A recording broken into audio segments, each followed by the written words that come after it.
Todo mundo está precisando de horas complementares aí? É Ou todo sempre mundo bom, já... né, professor?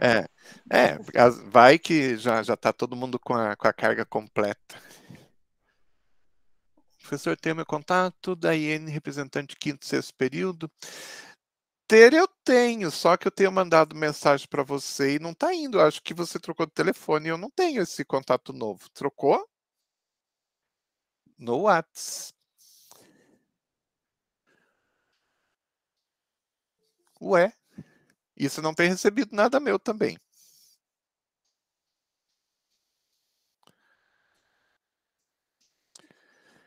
Então faz assim, deixa eu anotar aqui então.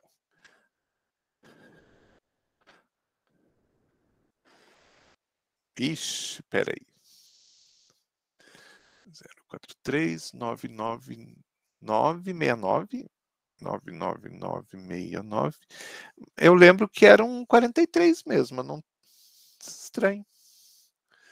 6956. Ah, e depois eu pego. Tá muito pequenininho aqui, mas depois eu pego e mando para você. Deixa eu marcar em outro lugar aqui. Então, eu estava perguntando para vocês, porque não sei se o professor Javier passou alguma coisa para vocês, mas está tendo um curso bastante interessante na Unifesp de São Paulo. Ele chegou a passar alguma coisa para vocês? É o curso de cannabis medicinal? Não, professor. Não? Então, é um curso, ele é meio longo, são 2 meses, é online, as aulas são terça à noite, não lembro bem o horário, mas é terça à noite, parece que é das 7h30 às 9h, alguma coisa assim, com certificado e gratuito, né? Então, se vocês tiverem interesse, seria interessante, porque vai ter uma carga horária grande aí já para esse curso. O grande problema é que são só 20.000 vagas. E como é para o Brasil inteiro, quem tiver interesse tem meio que correr. Vou colocar aqui para vocês o link da página para quem tiver interesse fazer a inscrição meio logo. E tem um outro evento que vai acontecer. Esse é uma carga horária de 5 horas, é uma noite só. E eu acho interessante porque é um assunto que é importante para a gente, mas é difícil a gente ter informações a respeito, porque é uma coisa bastante, vamos dizer assim, que o povo não abre muito a respeito disso. Então, é um curso sobre fabricação de injetáveis. Ah, mas a gente está fazendo farmacotécnica, a gente não está fazendo nada tecnologia, farmacêutica, indústria. Mas é importante que vocês tenham esse contato, porque é muito difícil a gente conseguir alguém que fale um pouquinho sobre essa prática. É importante na farmacotécnica também, porque a gente tem farmácia de manipulação que produz injetáveis, né? E eles seguem os mesmos moldes da indústria. Então, se vocês puderem, deixa eu ver o dia que vai ser.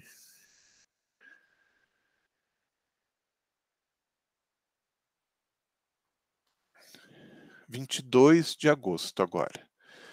Vai ser às 7h30 da noite. Provavelmente 1h30, 2 horas, não mais que isso.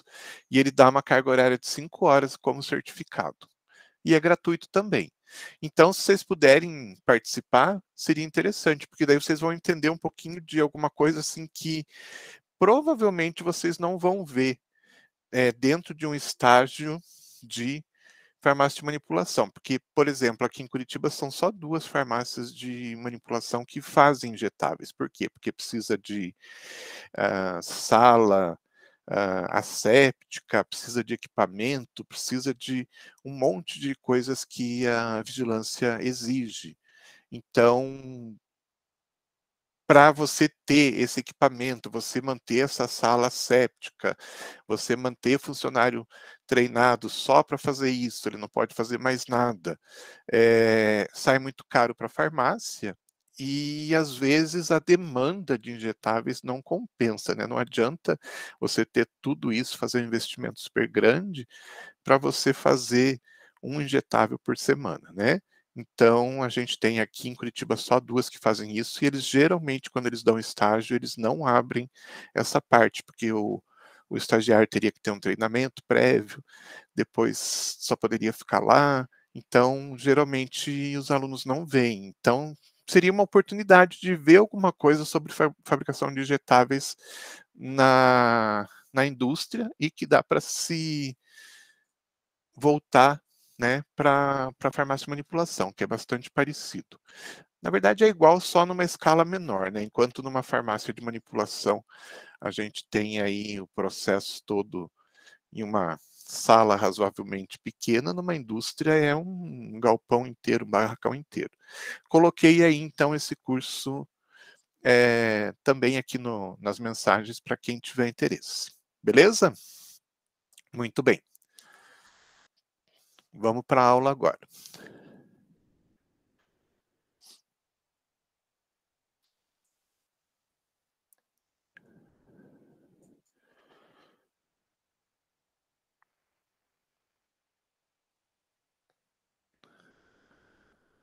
Ué, cadê?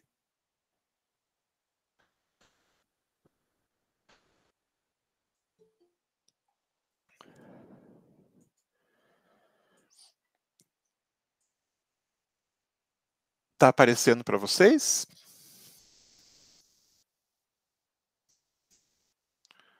Tá sim. Beleza, então vamos lá. Uma pergunta que é bastante interessante, né? Então, dentro de uma farmácia de manipulação, o que, que a gente pode manipular? Pergunto para vocês, o que, que a gente pode manipular numa farmácia de manipulação? Vocês têm ideia? Eu acho que medicamento, pomada, cremes. Bem, foi esse que eu já pedi pra manipular. Aham. Que E mais? que eu lembro foi isso só. A gente já falou sobre isso, vamos relembrar. Então, medicamentos, sim. Quando? Quando a gente tem uma prescrição, né? Então, sempre lembrar disso. Diferente lá da dispensação, a gente vai manipular aquilo que é prescrito. E isso, né, não diferencia uma farmácia de manipulação de uma farmácia de dispensação. Então, aquilo que a dispensação pode entregar para o usuário, a farmácia de manipulação também pode. O que mais? Medicamento ou outros produtos que não precisem de prescrição, né? Então, aqueles produtos que a gente chama de oficinais. Água, boricada, álcool em gel, que mais? Uma pasta d'água, um cremezinho hidratante. Aí a gente chega na parte dos produtos cosméticos e dermocosméticos também, né? A gente vai produzir de uma forma geral frente a uma prescrição. Então, por exemplo, um médico dermatologista prescreve um determinado tratamento para um cliente, o cliente vai lá na farmácia e faz. Se ele chegar lá na farmácia e falar, olha, eu queria, sei lá, um creme com ácido retinóico, a farmácia não pode fazer. Primeiro que o ácido retinóico ele tem um controle, então ele não poderia ser feito de qualquer forma. Mas eu preciso então da prescrição para saber qual que é a concentração do ácido retinóico que o médico dermatologista prescreveu, né? Qual que é a forma de uso, quanto que ele pediu para fazer e assim por diante. Então eu não posso, né, como cliente, simplesmente chegar lá e pedir alguns produtos. Outros produtos podem. E como que eu vou diferenciar isso? Está muito ligado à prática, porque na prática vocês vão perceber aquilo que, desculpem, aquilo que usualmente a gente já faz sem necessidade de prescrição, porque a gente sabe que eles estão dentro do grupo dos chamados oficinais. E a gente sabe também aquilo que a gente vai precisar de prescrição. Ah, mas e se eu não souber? Se você não souber, vai ter alguém que vai saber para você, que é o seu sistema de controle da farmácia de manipulação. Hoje a gente não conhece nenhuma farmácia de manipulação que não trabalhe já com o sistema, já não adquira um sistema que gerencia tudo, que faz tudo para vocês e facilita muito a vida de vocês. Tá? Então, não precisa se preocupar que, às vezes, se a gente não souber alguma coisa, o sistema vai saber e vai ajudar a gente. Ok? Mas, além disso, né, que é o básico usual de uma farmácia de manipulação, vamos falar daquilo que a gente já comentou na aula passada, que vai fazer a grande diferença, né, de uma farmácia de manipulação para uma farmácia de dispensação. Lembram dos medicamentos órfãos? Então, os medicamentos órfãos são um diferencial para a gente, porque a gente vai, então, muitas vezes conquistar um público que não tem acesso ao medicamento, porque a indústria simplesmente não quer fazer aquele medicamento. A indústria acha que não vale a pena mobilizar uma linha de produção inteira para fazer aquele medicamento que economicamente não compensa para a indústria. Então, eles simplesmente ignoram esses medicamentos e o que acontece? As farmácias de manipulação podem, então, se apropriar desses medicamentos para fornecer para essa população que precisa desse medicamento e, então, ter esse diferencial, ok? Só os medicamentos órfãos? Não. Mas algumas coisas podem ser manipuladas numa farmácia de manipulação e que vão fazer a diferença. A questão da viabilização do segundo uso de um fármaco. Vocês já ouviram falar do fármaco chamado off-label, ou off-label use? Ou nunca ouviram falar? Alguém já Isso ouviu? não. Não? Alguém já ouviu? Não.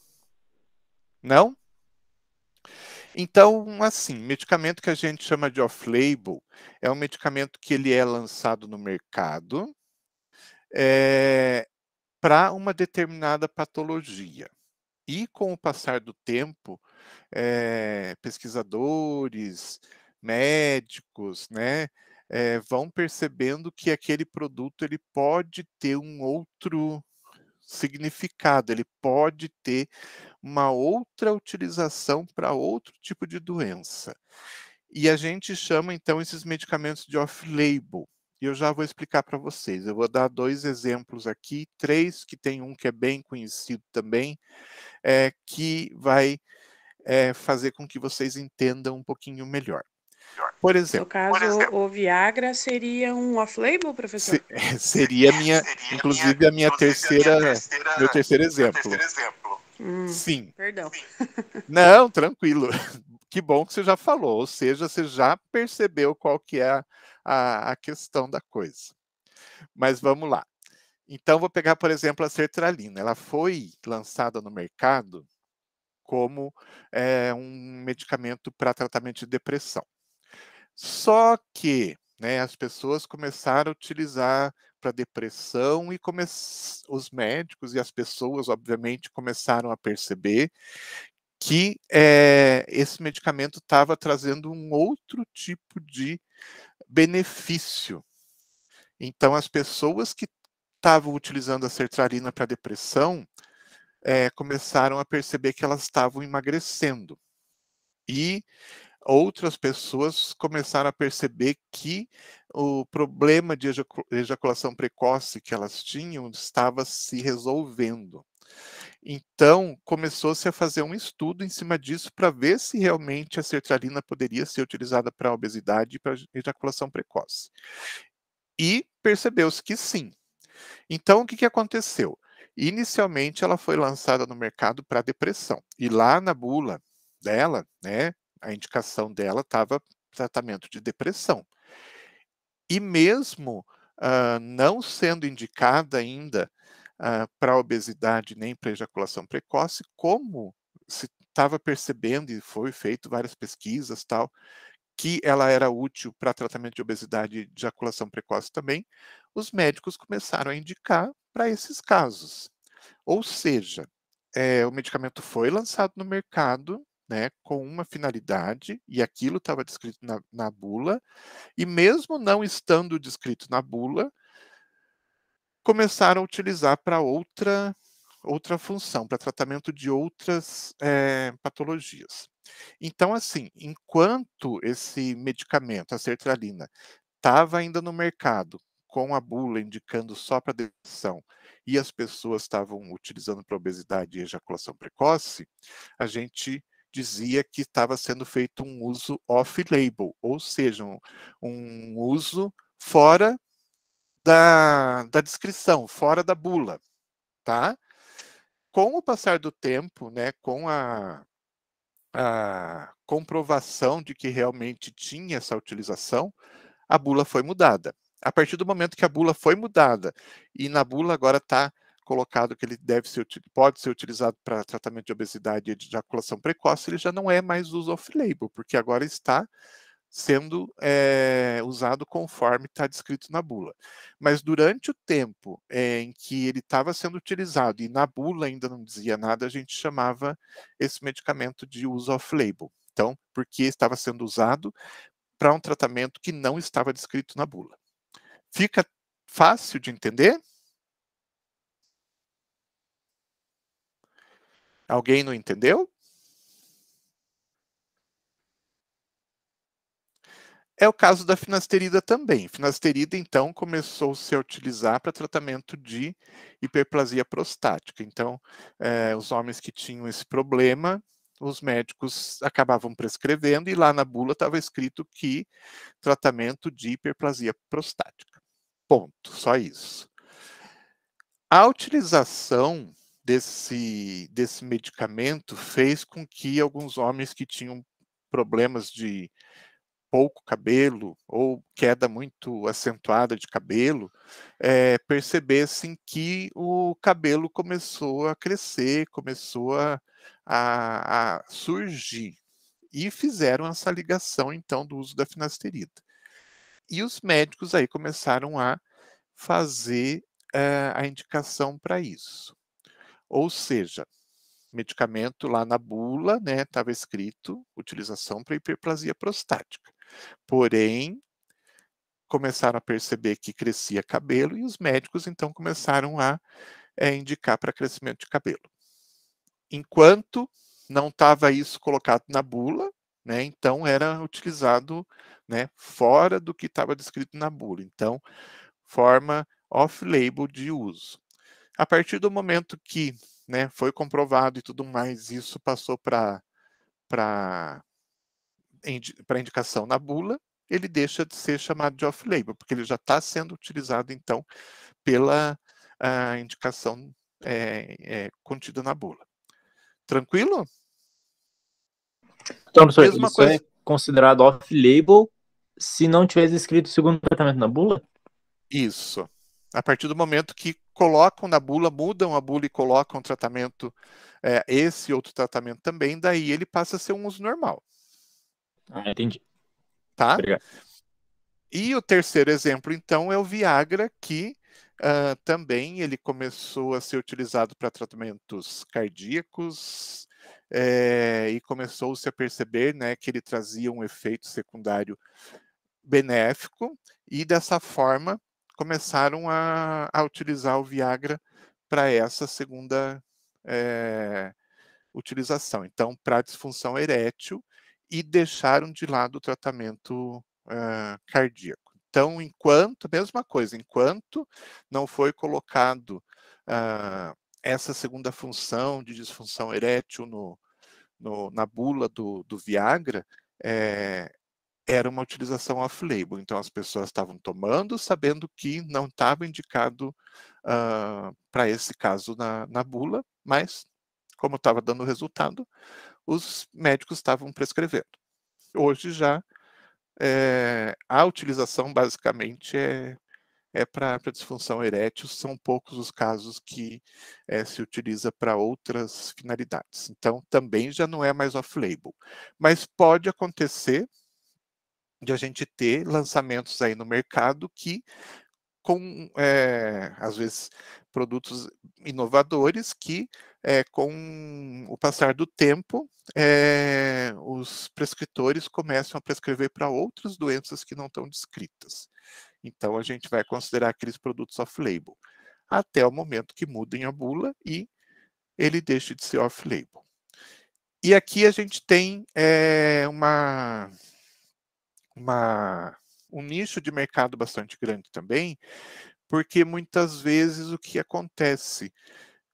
O uso off-label ele pode ter uma concentração, por exemplo, diferente de princípio ativo que seria mais adequada. Então, muitas vezes os prescritores, quando indicam esses medicamentos, então, para um uso off-label, muitas vezes eles mexem na concentração para ajustar aquela concentração de uma forma que traga um resultado melhor.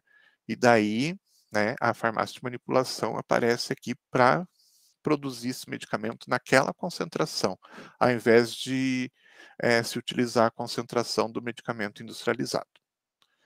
Tranquilo?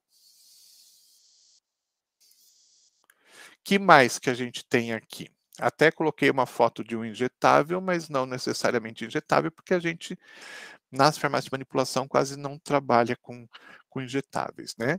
Mas tem o caso dos fármacos potentes e perigosos também, que podem apresentar riscos tóxicos elevados, como carcinogenicidade, sensibilizante potente, toxicidade reprodutiva, entre outras coisas. Então, são produtos que podem trazer um potencial de toxicidade muito grande, né, para o indivíduo, e que muitas vezes aquela concentração que existe no mercado, aquela concentração padrão, não é adequada para todo mundo. Então, são produtos que, né, são muitas vezes enviados para serem manipulados numa farmácia de manipulação, porque se ajusta também a dose conforme o paciente. A gente tem produtos industrializados que, como eles são padrão, né, não tem como ajustar essa dose para indivíduos diferentes. E às vezes uma dose que é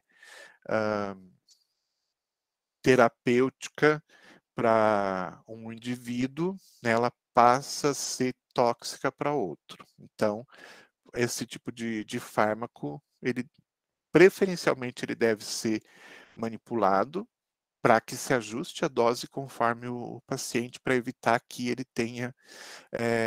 sofra desses efeitos tóxicos, não é? Então, é também um nicho de mercado bastante grande para as farmácias de manipulação. Então, vejam que não é simplesmente copiar aquilo que a gente tem no mercado, né? Não teria muito sentido, né? Não, quer dizer, sentido sempre tem, mas não teria tanto sentido assim se você pode comprar o produto pronto, por que você vai mandar fazer e vai ainda ter que esperar pelo menos um dia para pegar o medicamento, né? Então, a gente tem esses casos sim, né? Tem que ter vantagens, e as vantagens muitas vezes estão na questão do preço, na questão da qualidade e tudo mais, mas a gente tem outros produtos que a produção dentro de uma farmácia de manipulação, eles são muito melhores, porque a gente pode ajustar essas doses, coisa que com o medicamento industrializado não tem como, né? Então, aquela coisa de você pegar um comprimido e cortar o comprimido, nunca, por mais que seja aquele comprimido sulcado, que venha, né, o ponto de corte certinho, nunca você vai ter exatamente a mesma concentração, né? Por mais que você corte de forma correta, ele não esfarele e tudo mais, pode ter uma pequena diferença. Aquele que não é feito para ser cortado, pior ainda, né? Porque daí a gente não tem controle nenhum da concentração, da dose que a gente está preparando ali. Então, aqui não, aqui a gente já ajusta a dose na hora de preparo de cada unidade, de cada comprimido, cada cápsula, cada drágia, seja lá a forma que a gente for fazer. Então, é bastante importante. Nesse caso dos fármacos potentes, então, qualquer variação, né, pode levar de uma dose terapêutica para uma dose tóxica. Então, o preparo, né, da forma correta e dentro de uma dose que foi ajustada é a melhor coisa que pode ser feita. E a gente tem outro tipo de produto que ele é muito parecido com esse anterior, só que a diferença é que eles têm doses muito pequenas. E qualquer pequena alteração nessa dose pode trazer problemas para o paciente também. Então, imaginem quando a gente vai trabalhar com um hormônio, por exemplo. Os hormônios, geralmente, eles são preparados na forma de microgramas, né? Então, digamos lá que eu tenho um hormônio que seja 100 microgramas. O grande problema dos hormônios é que se eu pesar, na hora de eu pesar, ao invés de eu pesar 100 microgramas, eu pesar 110 microgramas, que continua sendo o quê? Uma partícula, né? É muito pouco, uma quantidade muito pequena. Então, esse excesso, né? Esse 10 microgramas, que é um nada, é um grãozinho de um pó, ele pode desajustar todo o tratamento, né? Então, imaginem, quando a gente fala de hormônio, pequenas concentrações podem trazer desajustes bastante grandes. Não só toxicidade, mas mesmo alterações, né? Então, pensem em alterações hormonais, né? Então, se eu não preparo esse produto da forma, assim, totalmente correta, ele pode trazer consequências ruins para o paciente, né? Então, esses medicamentos a gente precisa ter um controle bastante grande, porém a gente consegue, né, ter uma justeza, vamos dizer assim, na pesagem, na preparação, de forma a gente conseguir, então, exatamente aquela dose que a gente precisa. E aqui a gente tem mais uma vantagem, né? Que é a questão do ajuste de dose também. Pensando no hormônio, né? Se for lá procurar como que é o nome daquele hormônio, o nome comercial, que tem várias concentrações diferentes, Puran, né? Puran tem 100 microgramas, 150 microgramas, 200 microgramas, 50, 75, mas vai que foi feito um exame, né, de uma dosagem de hormônios no indivíduo, e esse indivíduo precisa de, sei lá, 79 microgramas, ele não precisa de 80, ele precisa de 79, né, para ajustar perfeitamente. A farmácia de manipulação consegue fazer. Se você for comprar o produto pronto, você vai ter que comprar ou a dose superior ou a dose inferior, trazendo, né, as vantagens de uma dose superior e as vantagens de uma dose inferior. Ok? Então, também é um nicho de mercado, os medicamentos que a gente chama de baixo índice terapêutico. Então, esses são pequenas concentrações, eles já são em pequenas concentrações e qualquer variação nessas pequenas concentrações podem trazer desajustes bastante grandes. Quando a gente fala de hormônios, a gente está falando de desajustes hormonais que a pessoa vai sentir na pele, né? E quando a gente está falando de outros produtos, às vezes eles podem, né, uma dosagem um pouquinho superior pode ser até tóxica, então tem que tomar bastante cuidado. Ok? Então, basicamente, são esses os medicamentos, além daqueles básicos que a gente já sabe, né, que são semelhantes ao que tem na farmácia de dispensação, são esses os produtos que a gente pode produzir dentro de uma farmácia de manipulação de forma bem diferenciada, né? Então, bem ajustado com as necessidades do cliente. ok? E sem falar, né, que aqui a gente vai fazer todos os ajustes que são necessários para que o cliente possa realmente utilizar o medicamento sem as problemáticas que podem vir junto, né? Por exemplo, a gente está vendo ali uma foto de uma encapsuladora, então aquelas coisinhas azuis que vocês estão vendo ali são metade de uma cápsula, né? Então a cápsula, nesse caso, ela é branca, eu acho. É branca com azul. Vocês estão vendo o branco e azul? Então seria a parte onde fica o pó e a tampinha na cor azul. Muito bem. Quando vocês veem o produto, ele tem duas cores, branco e azul. Digamos que a pessoa ela tenha alergia a corantes e ela não pode, então, utilizar esse corante azul. Ela não pode utilizar aquele corante branco da outra parte da cápsula. Se ela for comprar o medicamento na farmácia de dispensação, ela vai ter que, né, ver o que tem e decidir se ela vai tomar aquilo ou não, dependendo da gravidade, né, dos problemas que o corante pode trazer para ela. De repente, ela pode ter que optar por tomar o medicamento mesmo sofrendo as consequências do corante. Na farmácia de manipulação, não. A gente, ao invés de preparar, então, nessas cápsulas de cor branca e azul, a gente pode, então, vindo solicitado na prescrição, a gente pode, então, preparar isso na forma de cápsula de gelatina transparente. Essas cápsulas, elas são de gelatina e geralmente são adicionados, então a gelatina ela é transparente normalmente. Imaginem, não sei se alguém vai saber aqui, já viu isso alguma vez no mercado, mas a gente tem folhas para fazer gelatina mesmo em casa como alimento, a gente pode comprar ela em folhas.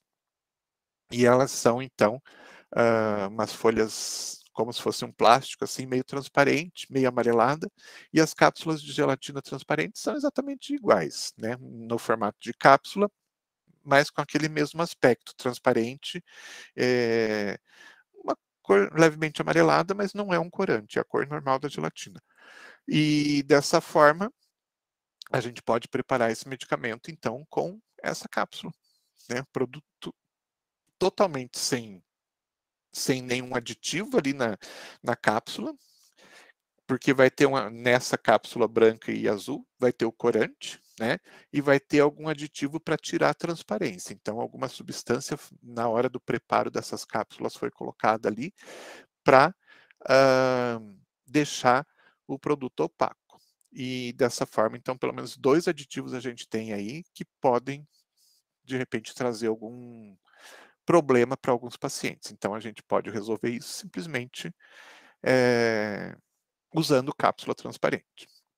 Outra coisa, hoje a gente tem muita gente que se considera vegana e que não utiliza nada que seja de origem animal, né? Eu não sei bem os princípios do veganismo, mas eu sei que nada pode ser de origem animal.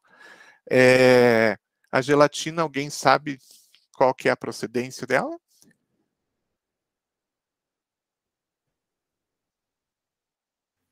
Do tutano do boi, do osso? Isso mesmo. Então, é um produto de origem animal.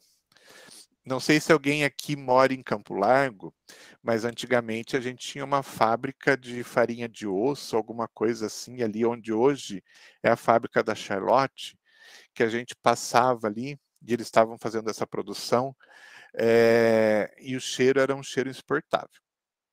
Então, além de ter essa questão ambiental na hora da produção da gelatina, é a origem animal. E muita gente, então, pode evitar de utilizar, porque é de origem animal e, como são veganos, não utilizam nada que tem origem animal. E daí a gente tem a cápsula vegana, que é feita à base de algas marinhas, alguma coisa assim do gênero.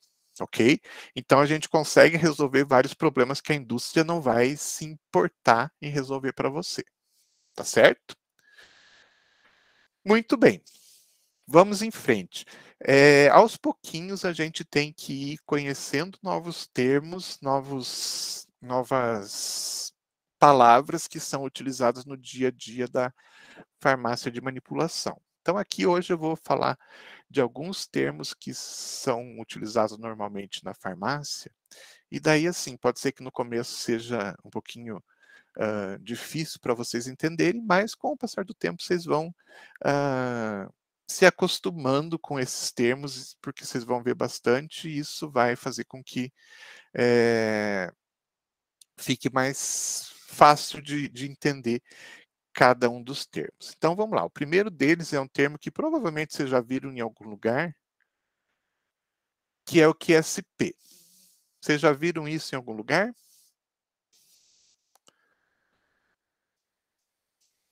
A maioria das receitas que chega na farmácia, ela tem esse QSP depois, no final ali da prescrição médica. E o que quer dizer isso? É uma sigla, né, utilizando as 3 primeiras letras do termo quantidade suficiente para. Então, nessa fórmula que está ali embaixo, a gente tem o quê? A fórmula é ácido glicólico 2 ml e água destilada QSP 30 ml. E o que quer dizer esse QSP, então?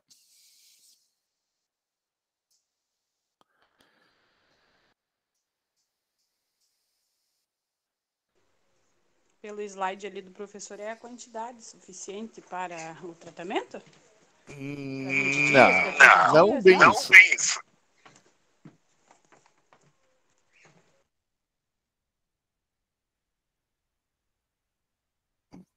Vamos lá, gente. É a quantidade para completar a cápsula com o ativo. Isso, aqui. O recipiente usa ele. Aqui no caso são 2 líquidos, a gente vai fazer uma soluçãozinha, né? Seria uma solução de ácido glicólico, seria um líquido, que são 2 líquidos que a gente está utilizando. Então é isso mesmo. Está indicando ali que a gente vai ter que fazer, né? Medir 2 ml de ácido glicólico e a gente vai ter que medir água destilada, aí que vem o termo, em quantidade suficiente para fazer 30 ml. Então, a minha solução final tem 30 ml, tá? Então, deixa eu pegar a caneta aqui.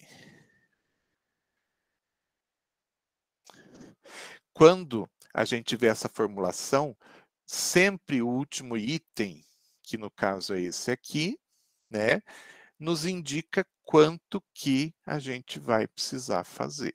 Então, quantidade suficiente para fazer 30 ml. Então, o meu volume final dessa solução é 30 ml. Tranquilo até aqui?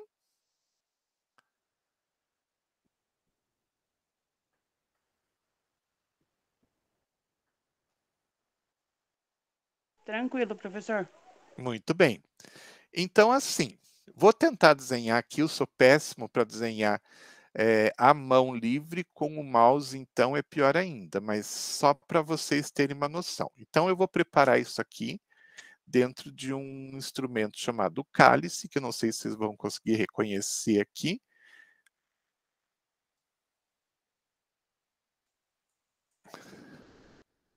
Estão reconhecendo mais ou menos? Seria um cálice isso aqui. Dá para. Beleza. Então, o que eu vou fazer? Eu vou adicionar todas as substâncias que eu tiver na minha formulação e eu vou deixar sempre esta onde está o QSP por último. Porque o que acontece? Nesse caso aqui, eu preciso medir 2 ml de ácido glicólico. Então, eu meço 2 ml e vou colocar ali no meu cálice, tá? Então, coloco ali.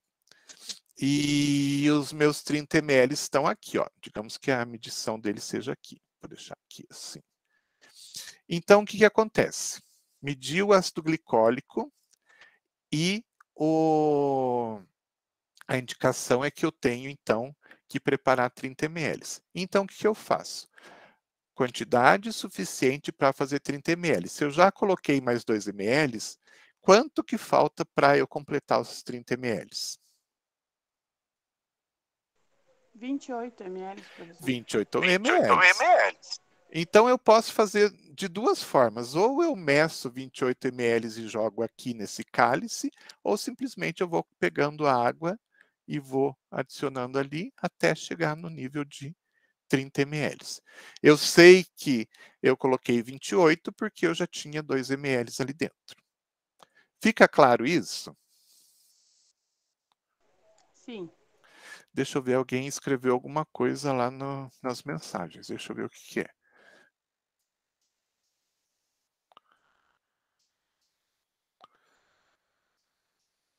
Ué. Achei que tinha. Mas tudo bem. Então é isso, gente. Então o QSP é sempre, quando ele está colocado do lado de alguma substância, seja um sólido, seja um líquido, porque isso pode acontecer para sólido também. Então, sempre aquele produto que o QSP está do lado quer dizer que é para completar para um certo volume, para um certo peso, tá? Então, por isso que vem esse QSP, que é quantidade suficiente para fazer tantos ml, ou para fazer tantos gramas de um determinado produto. Ok? Posso ir em frente? Pode, professor. Muito bem. Então, quando vocês começarem a ver fórmulas agora, vocês vão entender o que quer dizer esse QSP. Tem outras formas que a gente vai encontrar, né? Os prescritores nem sempre eles usam exatamente o QSP. Às vezes, ao invés de QSP, ele vai colocar só QS, que é quantidade suficiente. Se vocês pegarem uma literatura portuguesa, por exemplo, vocês vão ver muitas vezes, QB, que quer dizer quanto baste. Ou seja, você vai pôr água destilada, quanto bastar para fazer 30 ml. Então, tem essas variações, QS, QSP, QB. Então, é comum encontrar isso, mas todos querem dizer a mesma coisa, que está indicando que você vai utilizar aquela substância para completar um certo volume ou para completar um certo peso. Tranquilo? Certo, professor. Ok. Esse termo aqui, com 2 tios em cima, ou com tio só, pode ser na primeira ou na segunda, é mais difícil de a gente encontrar. Hoje, os médicos já não prescrevem utilizando esse termo. Porém, se vocês forem pesquisar em livros, né, procurar fórmulas nas farmacopeias, que são a nossa fonte de informação mais original que a gente tem, ou mesmo em outros, né, a gente tem hoje uns documentos da Anvisa que são recentes, que trazem, às vezes, essa denominação aqui de de qualquer jeito, com tio, sem tio, mas todos querem dizer a mesma coisa, querem dizer partes iguais. Então, vocês vão encontrar, por exemplo, essa fórmula aqui, que é uma fórmula bastante comum, ela está descrita desde o começo do século passado, nos livros mais antigos, que é a famosa pasta d'água. Todo mundo conhece a pasta d'água? Sim. Sabe me dizer para que ela é utilizada? Ela é utilizada para queimadura e para cicatrização. Para também, para assadura. Assadura. Isso. Coceira, né? Uhum. Tem um monte de coisa que pode ser utilizado. Então, é um produto assim super simples. É um produto que a gente pode fazer na farmácia de manipulação sem prescrição, Então, se uma mãe chegar lá e dizer, meu filho está com assadura, tem alguma coisa, a gente pode fazer a pasta d'água, é super boa. E a fórmula dela vem exatamente como está descrito aqui: talco, óxido de zinco, glicerina e água. Então, são 4 componentes que a gente vai utilizar. E nem sempre vai vir do lado aqui a quantidade de cada um dos produtos. Às vezes vocês vão encontrar simplesmente escrito assim. Bem no meio dessa formulação aparece o AAN, 25 gramas. Isso quer dizer o quê? Isso quer dizer que, ao invés de ter que ficar repetindo, escreve-se uma vez só e coloca seu AAN na frente, indicando que são partes iguais. Ou seja, você vai utilizar para fazer a pasta d'água 25 gramas do talco, 25 gramas do óxido de zinco, 25 gramas de glicerina e 25 gramas de água destilada, ok? Então, no final, a gente vai ter aí 25, 50, 75, 100 gramas de produto. Utilizando 25 gramas de cada um, né? Como está descrito aqui. Tranquilo? Então, é uma forma de você não precisar ficar repetindo, porque é sempre a mesma quantidade. Então, em vez de ficar repetindo, colocando do lado ali todos, né, os componentes, 25 gramas, a gente vê muitas vezes ser descrito dessa forma, e daí obrigatoriamente tem que ter um AAN na frente, para a gente entender que é 25 de cada um. Ok? Porém, nem sempre é assim tão claro. Deixa eu apagar aqui. Deixa eu ver se eu acho a borracha aqui.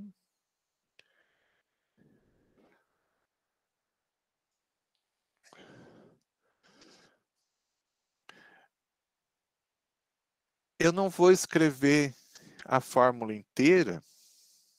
Eu vou só colocar a sigla para que vocês entendam, para que fique mais fácil. Então, digamos que tivesse uma outra fórmula parecida aí com a da pasta d'água, que teria também o talco. Então, vou colocar só o T, o óxido de zinco, a glicerina e a água. Só que é uma formulação um pouquinho diferente. Digamos que seja uma formulação que tem 30 gramas de água, 30 gramas de glicerina e fosse 30, 60, 20 gramas de óxido de zinco e 20 gramas de talco. Então, eu colocaria aqui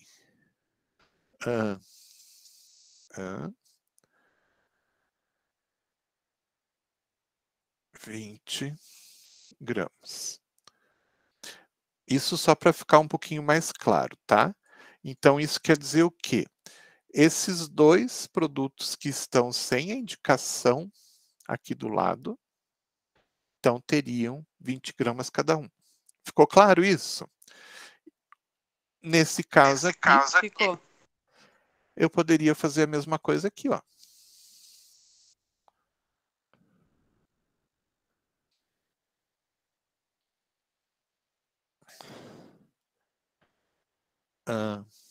Faz de conta que é um AN. 30 gramas, ou seja, para esses 2 produtos aqui, eu utilizaria 30 gramas de cada um. Então, às vezes, pode ser que tenha uma formulação com 10, 15 itens diferentes e eu tenha 2 com a mesma concentração.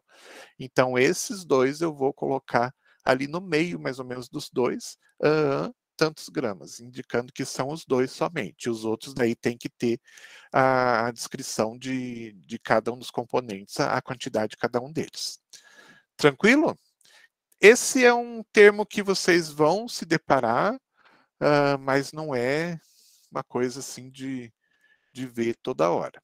Mas ele está mais quando a gente vai buscar alguma formulação em algum livro oficial, alguma coisa assim do gênero.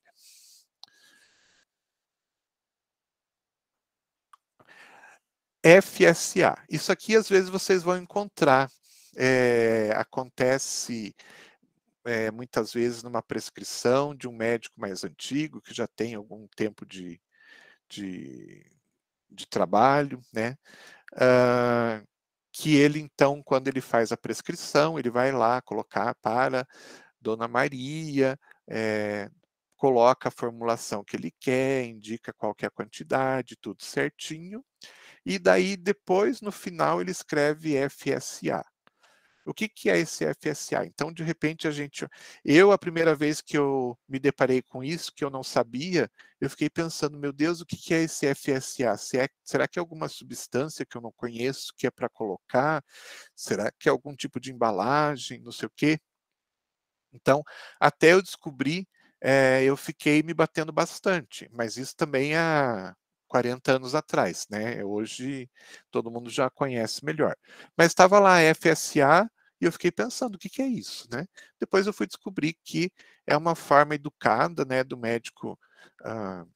Aquilo é um documento, né, que ele está indicando então para o farmacêutico, olha, faça esse medicamento para o meu paciente tal, a fórmula é essa. E então, né, eu espero que você faça de acordo com seus conhecimentos, né, e pronto. O FSA, faça segundo a arte, é uma forma educada de eles agradecer e dizer, olha, passei a formulação, agora eu passo para você, né, sabendo que você sabe como que deve preparar essa formulação. Então, o FSA basicamente é isso, tá? Então, se vocês encontrarem, não fiquem se batendo achando que é alguma embalagem, alguma técnica, alguma matéria-prima, não. É só uma forma gentil de ele falar, então eu fiz aqui a minha parte, agora eu passo para você, que eu sei que você vai saber produzir esse medicamento, ok? Outro termo que a gente pode encontrar é esse RX. Também eu fiquei pensando, quando eu vi a primeira vez, meu Deus, o que é isso? Na verdade, veio assim. Então, o médico escreveu lá em cima, RX.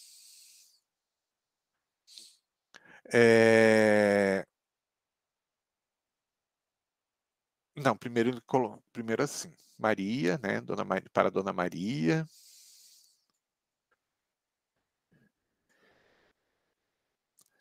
RX e daí a formulação embaixo. Daí eu fiquei pensando também, o que é isso? Não é raio-x, não é possível, né, que ele esteja pedindo raio-x e uma fórmula no mesmo documento. Depois também que eu fui descobrir que o RX vem lá do latim, recipe, né, que quer dizer receba. Então é uma forma educada também. Então, para Dona Maria, eu peço que você receba essa formulação que eu estou colocando aqui embaixo, né, e FSA, faça segundo a arte. Ou seja, também é uma forma educada. Geralmente a gente encontra os dois na mesma formulação. Então eu receba lá em cima, né, pedindo para que a gente receba essa formulação, prepare segundo o nosso conhecimento. Tá? Então não tem nada a ver com raio-x também.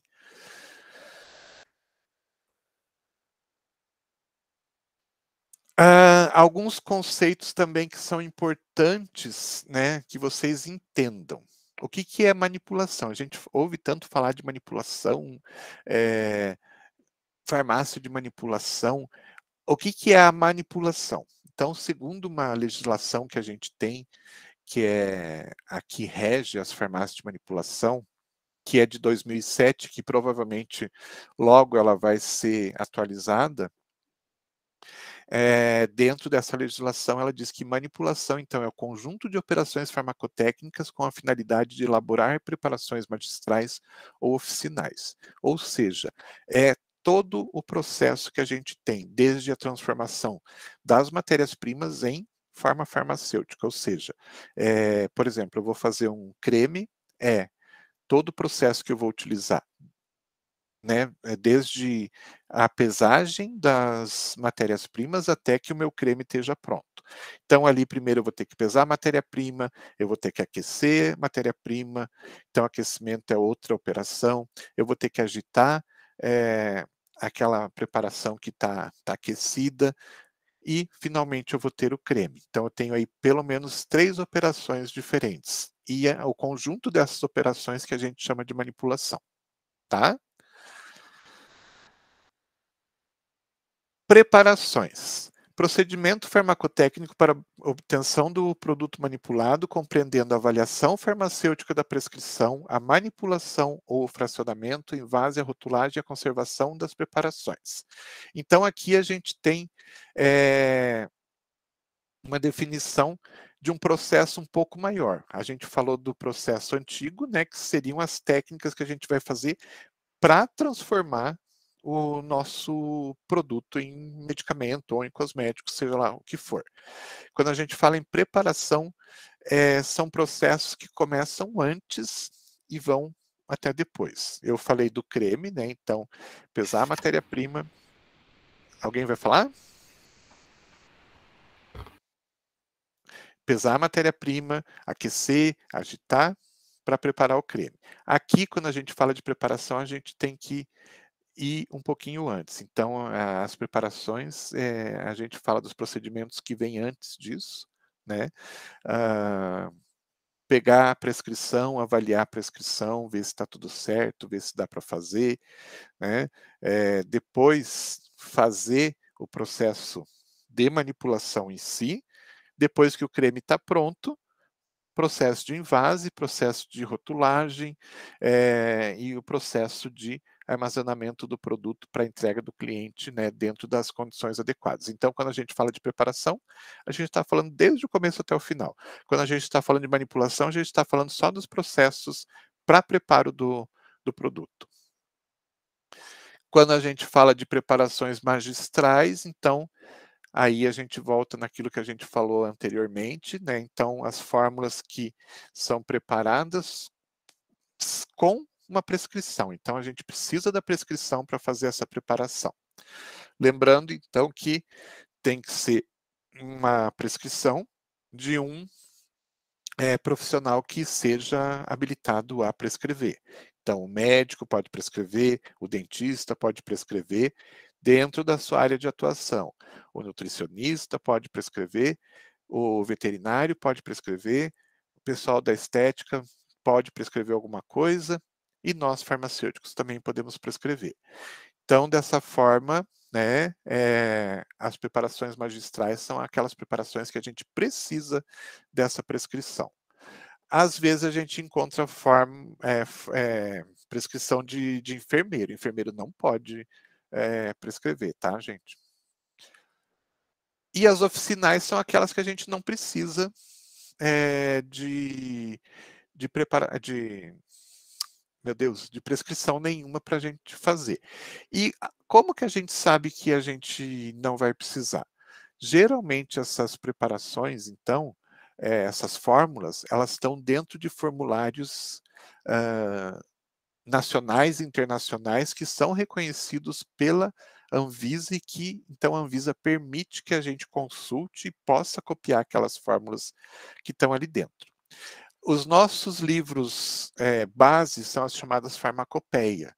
Então, a gente tem várias edições das farmacopeias. A primeira vem de 1924, se eu não me engano, e a gente tem umas mais recentes, a última é de 2017. Dentro desses livros, a gente tem formulações, e essas formulações, então, a gente pode preparar, né, sem ter essa prescrição de um profissional na mão, porque a Anvisa permite a gente, se ela tiver ali dentro de um desses livros. Isso a prática ensina melhor vocês. Farmácia. Estabelecimento de manipulação de drogas, de fórmulas magistrais e oficinais, de comércio de drogas, medicamentos, insumos farmacêuticos e correlatos, compreendendo o de dispensação e ou atendimento privativo de unidade hospitalar ou de qualquer outra equivalente de assistência médica. Definição da nossa Anvisa de 2017. Então, quando a gente fala de farmácia, o termo farmácia, né, o que compreende essa farmácia?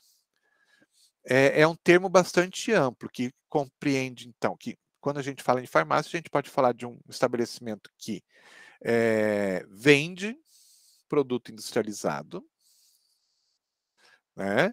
Então, aquela farmácia de dispensação que a gente conhece, produz, que é o caso da farmácia de manipulação, dispensa medicamentos dentro de um hospital, dispensa medicamento dentro de um serviço de saúde. Então, quando a gente fala em farmácia, a gente está falando, a gente tem uma legislação, né, que engloba a farmácia como sendo tudo isso.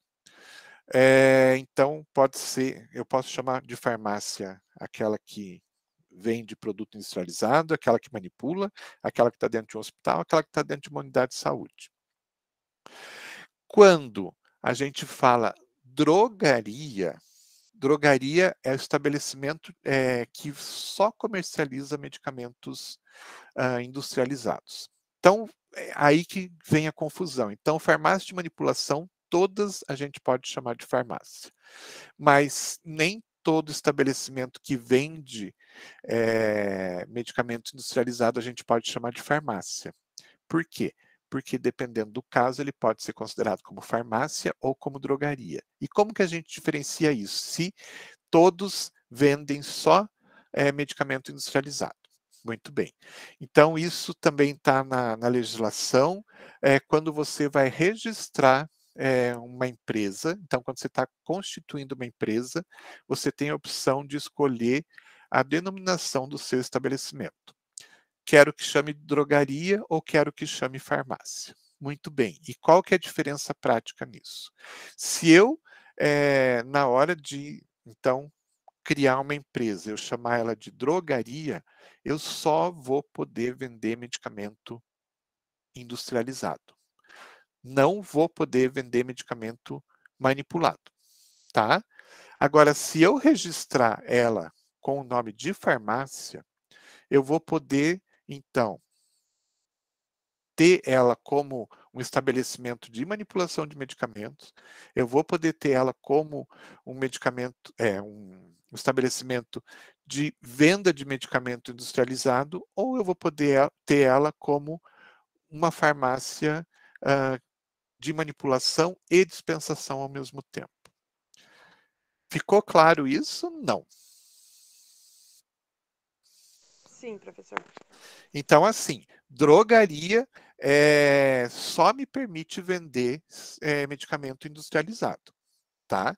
Agora, se eu, quando eu constituo a minha empresa, eu chamo ela de farmácia, né, e legalmente ela vai ter que estar, então, descrita como farmácia, eu posso ou, né, montar uma farmácia de manipulação, usando esse termo de farmácia, posso montar uma farmácia de dispensação, ou posso ter as duas no mesmo estabelecimento, tá certo?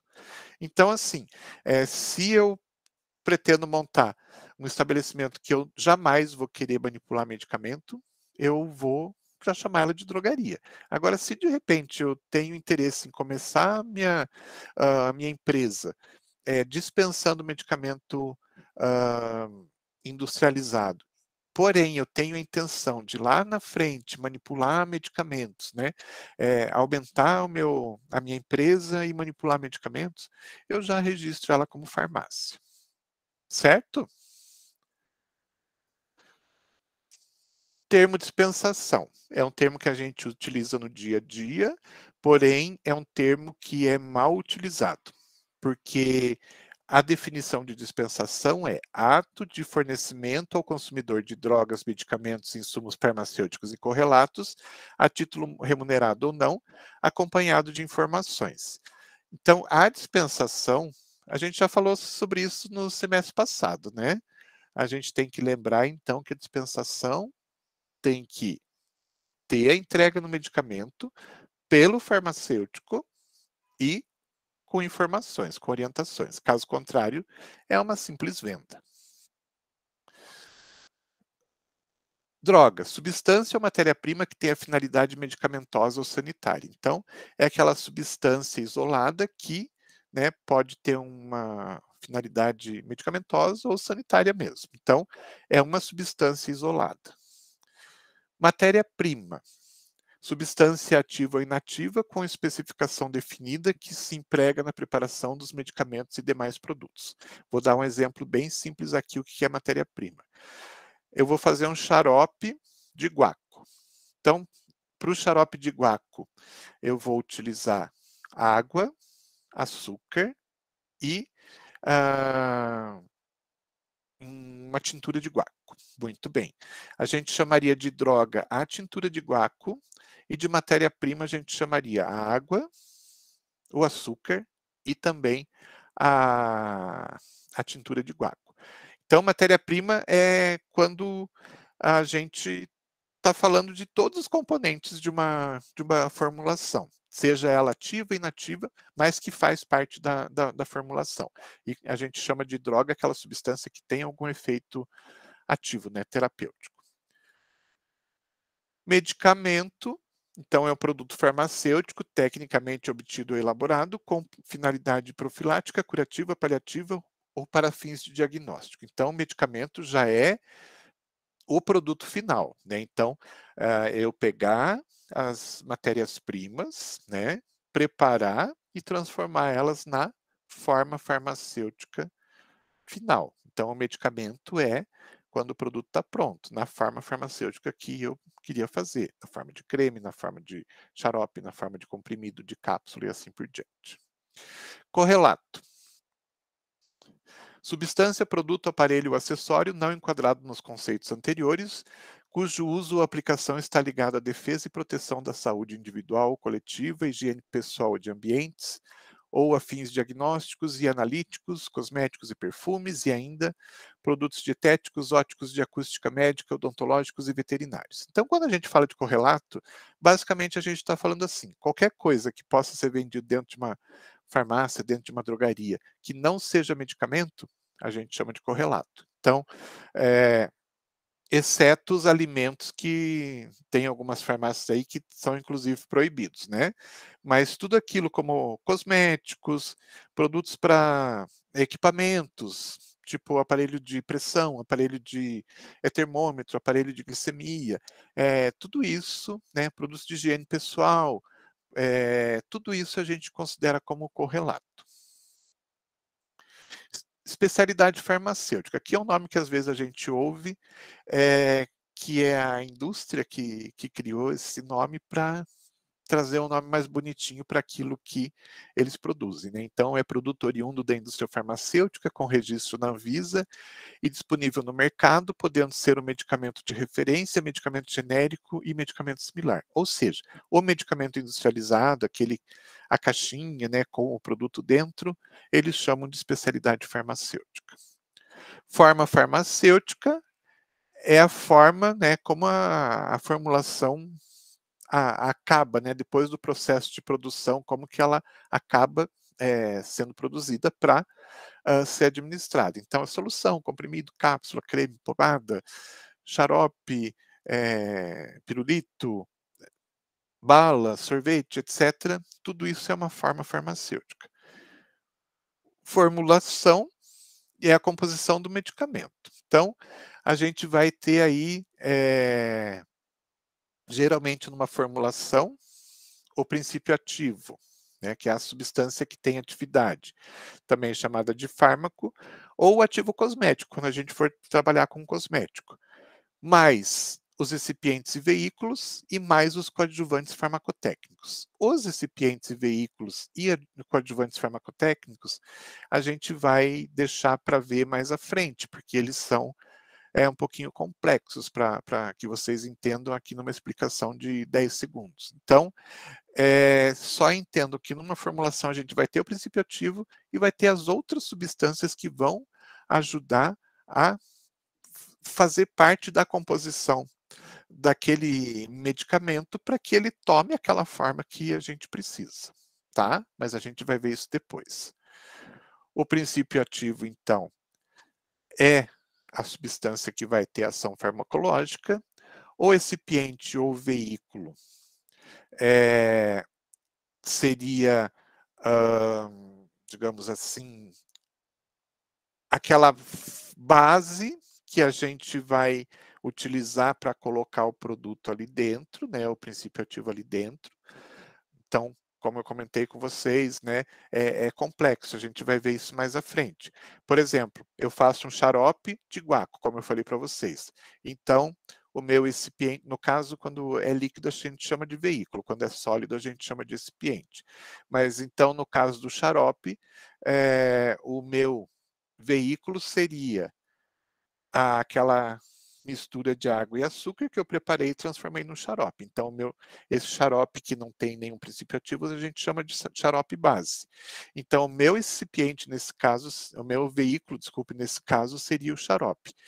E nesse xarope que eu vou colocar o meu princípio ativo, que seria a tintura de guaco.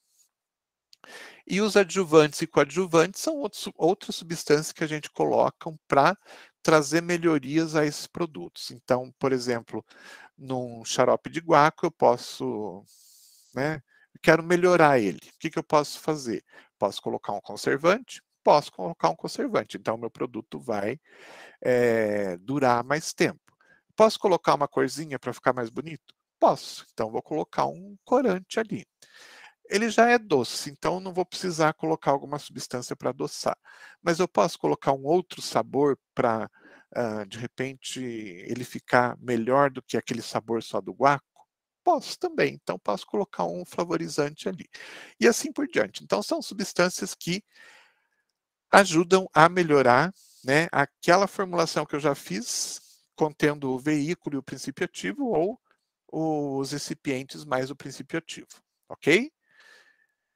É bastante coisa por hoje, mas é importante que vocês já tenham esse primeiro contato inicial. Dúvidas? Não. Tranquilo, professor. Tranquilo mesmo? Prof, esse arquivo já está disponível lá?